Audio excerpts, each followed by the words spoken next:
So in this video, we would like to discuss continuous linear maps between normed linear spaces.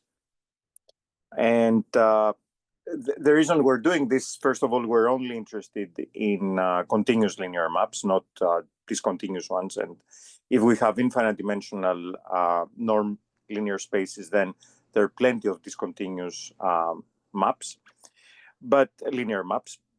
And also, we would like to know as much as possible about their structure. So let's start by assuming that we have two linear spaces, so two norm linear spaces. So let x comma y be two norm linear spaces.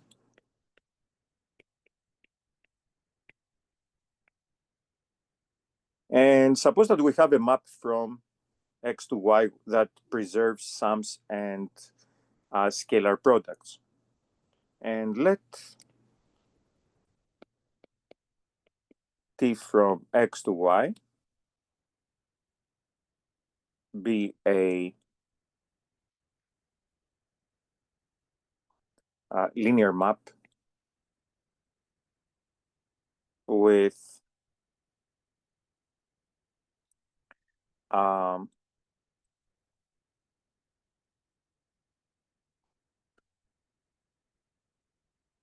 so let's explain what linear means. This means that t of u plus v should be equal to t of u plus t of v.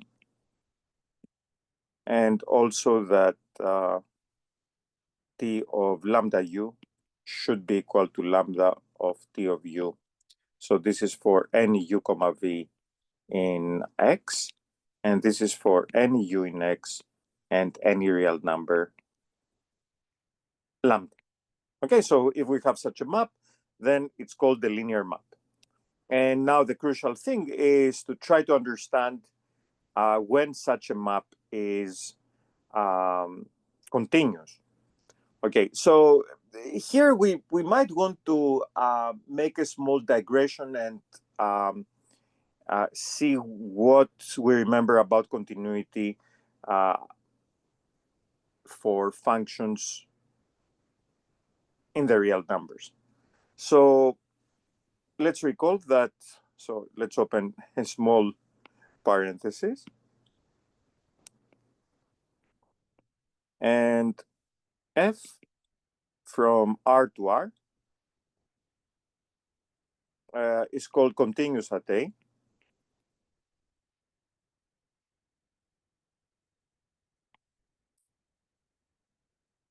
If the limit as x tends to A of f of x is equal to f of A.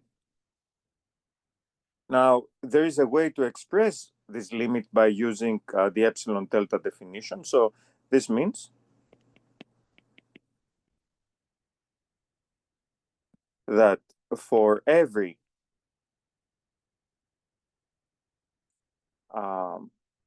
epsilon greater than 0, so no matter how close we want the f of x is to be to f of A, there exists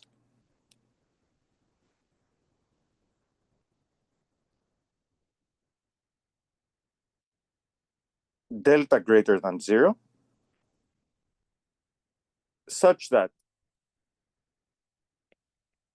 if x minus A is less than delta, so if we're this close to A, then f of x minus f of A is less than epsilon. Okay, so this is the definition of continuity. And maybe here one should add that this is equivalent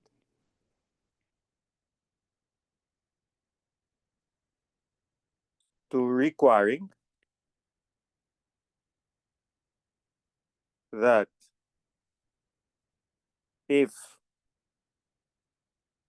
xn tends to A, then f of xn tends to f of A. So in other words, continuity for real numbers can be defined in terms of, can be described in terms of sequences. Okay, so maybe at some point we should come back and create a video and explain this more theoretical description of continuity. But the bottom line is that we would like to describe it for norm linear spaces. So for norm linear spaces, all we need to understand is that we're allowed to subtract things, and we have the analogs of absolute values that we see right here. So we should be able to work pretty much in exactly the same way. So it shouldn't be much different to talk about continuity for a function between from R to R than it is to talk about continuity for a linear map between two norm linear spaces, exactly because we have the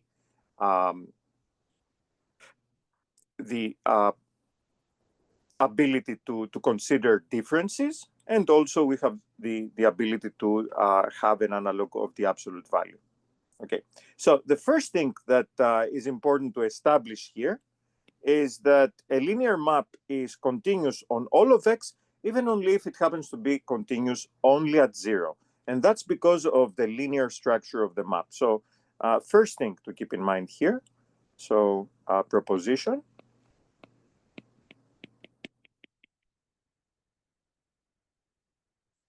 Let x comma y be linear spaces.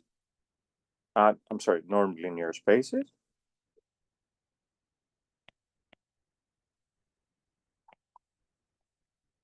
Then t from x to y is continuous at every x in x, if and only if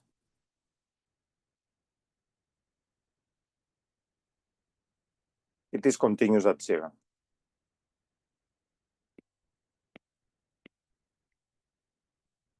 And the reason for this is pretty straightforward. Actually, just for fun, let me do it using sequences. So proof. So every time we have an if and only if statement, we need to prove two things. That the first statement implies the second. So if x is continuous at every x in x, then it's continuous at 0. Okay, this is a joke because if it's continuous at any point, certainly it's continuous at 0. More importantly, if it's continuous at 0, it's continuous everywhere. So this is obvious because 0 is just a point in x. So if it's continuous at any x in x, it's certainly continuous at 0.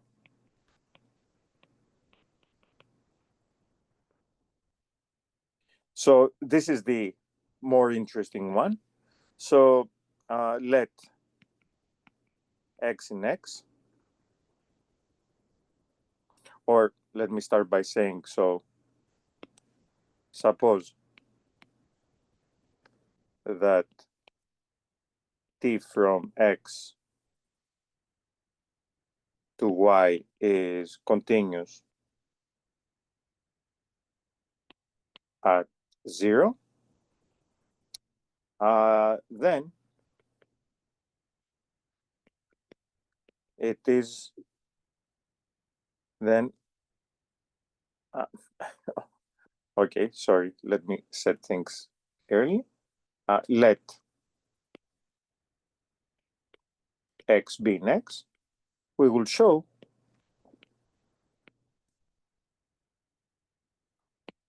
that t is continuous at x.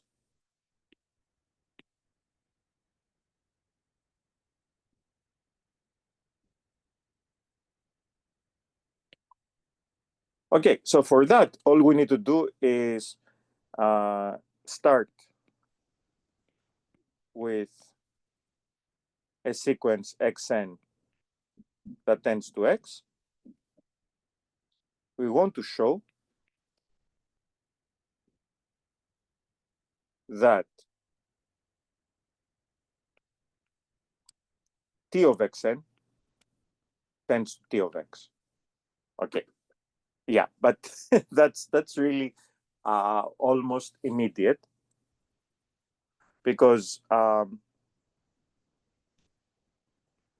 xn tending to x means that xn minus x tends to 0. Okay, this is by the definition of convergence, if you like, using the norm, because think about it. What does xn tending to x means? It means that the norm of xn minus x tends to 0. What does xn minus x tend to 0 mean? It means that the norm of xn minus x minus 0 tends to 0. Yes, but these two statements are precisely the same, right? So if t of x, if xn minus x tends to 0, then by continuity at 0,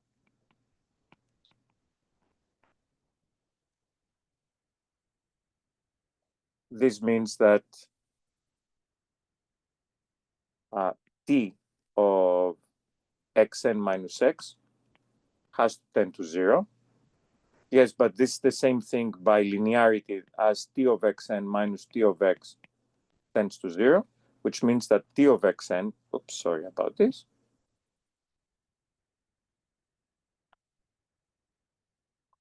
And this means that t of xn tends to t of x. And that establishes continuity at x. Okay? So there's also a very remarkable, a very, very interesting remark that we can make here, that it really suffices to establish continuity at one point. So actually,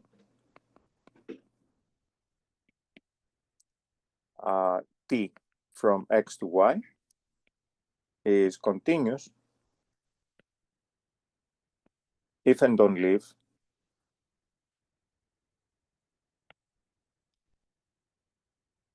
it is continuous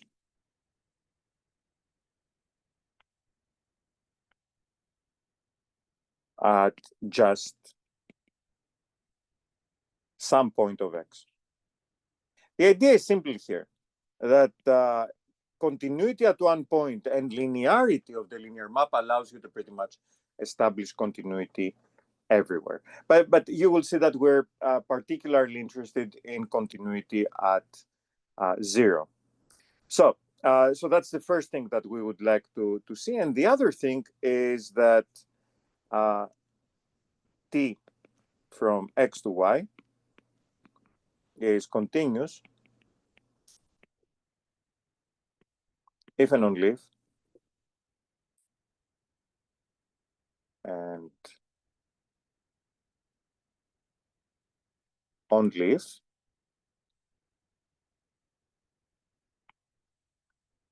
there exists m greater than 0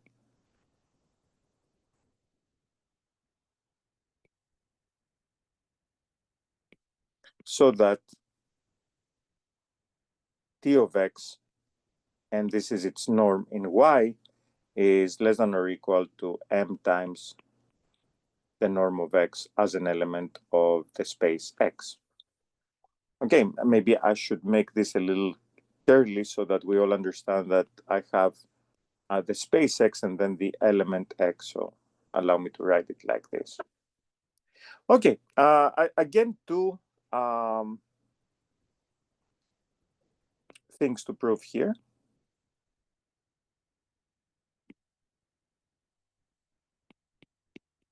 So if we have an if and only if statement, this means that we have to go both ways.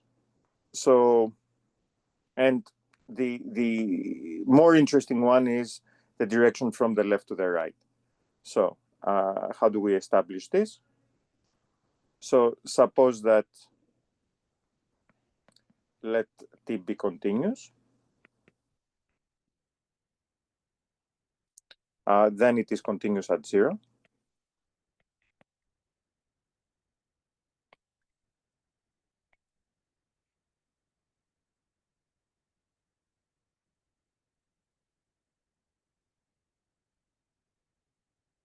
And so we can apply the notion of continuity for epsilon equals 1. So if we apply the definition of continuity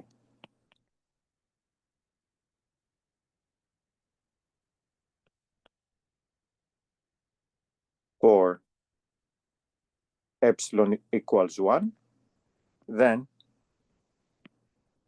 we get that there is a delta greater than 0, so that if x in the Banach space, in the norm linear space x is less than delta, then t of x,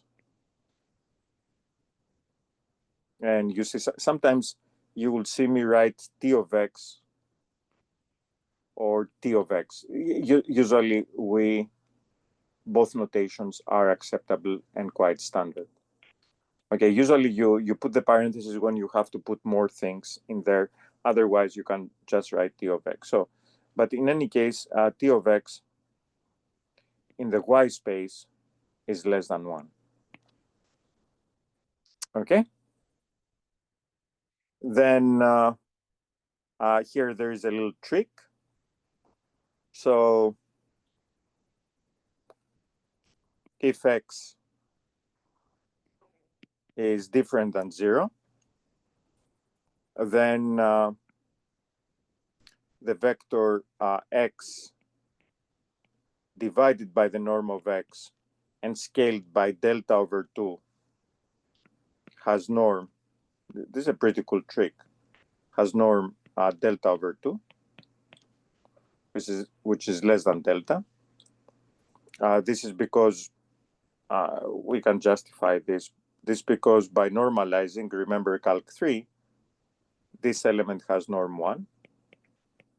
So if you multiply it by, if you scale it by a number which has magnitude delta over 2, what you get is a vector that has norm delta over 2. So this will give us that t of delta over 2 x times x divided by the norm of x. This has to have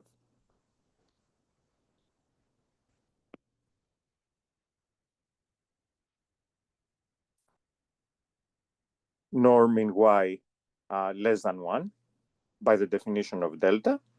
And now if we use linearity, this will be delta over 2 times 1 over the norm of x, t of x.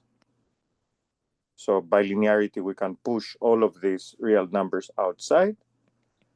This will be less than 1. And now just take them outside. They're positive numbers, all of them. And this is a norm in x. This is a norm in x. This has always been a norm in x times t of x in y is less than 1. And this, of course, means that t of x is less than 2 over delta times the norm of x. So this is y, this is x. And of course, we have shown this for x, for every x different from 0. It's also true for x equals 0, because both sides are 0. So it's true for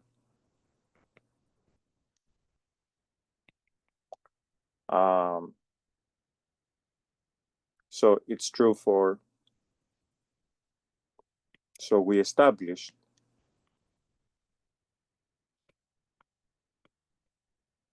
what we needed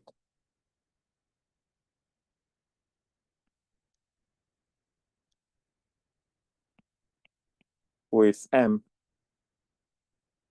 equal to 2 over delta. So what we have shown is that t of x is less than or equal to m times x. This norm is in y, this norm is in x, and that's it. Okay. So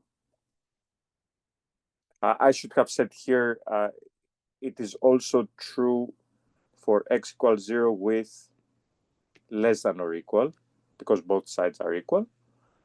So we have established this. And the other way around is very simple. The other way around is very simple because suppose that for a linear map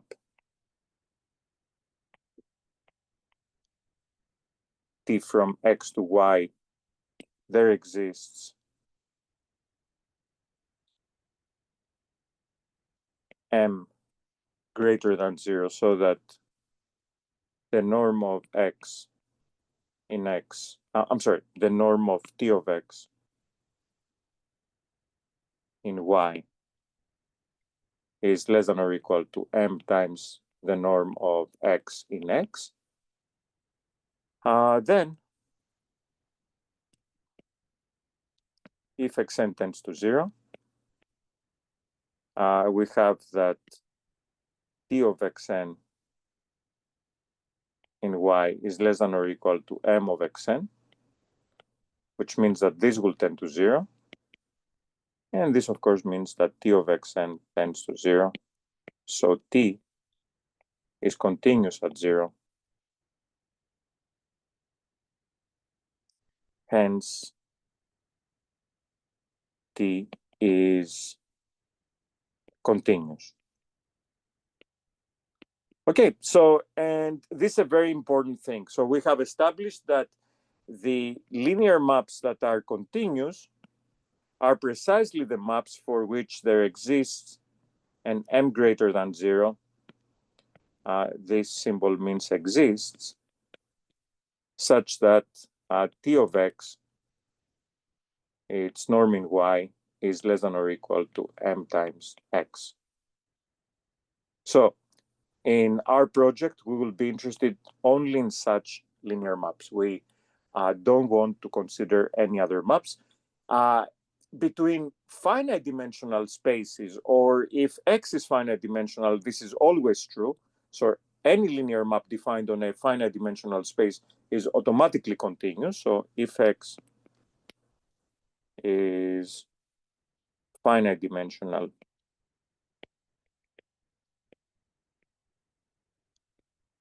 then any linear map defined on x is continuous. But if you have an infinite dimensional domain of definition, you may very well have discontinuous linear maps. And actually, it's kind of interesting to ask yourselves how you show that for every infinite dimensional linear space, there are discontinuous maps. And it's actually fun to try to show it. But that's it. And thanks for watching.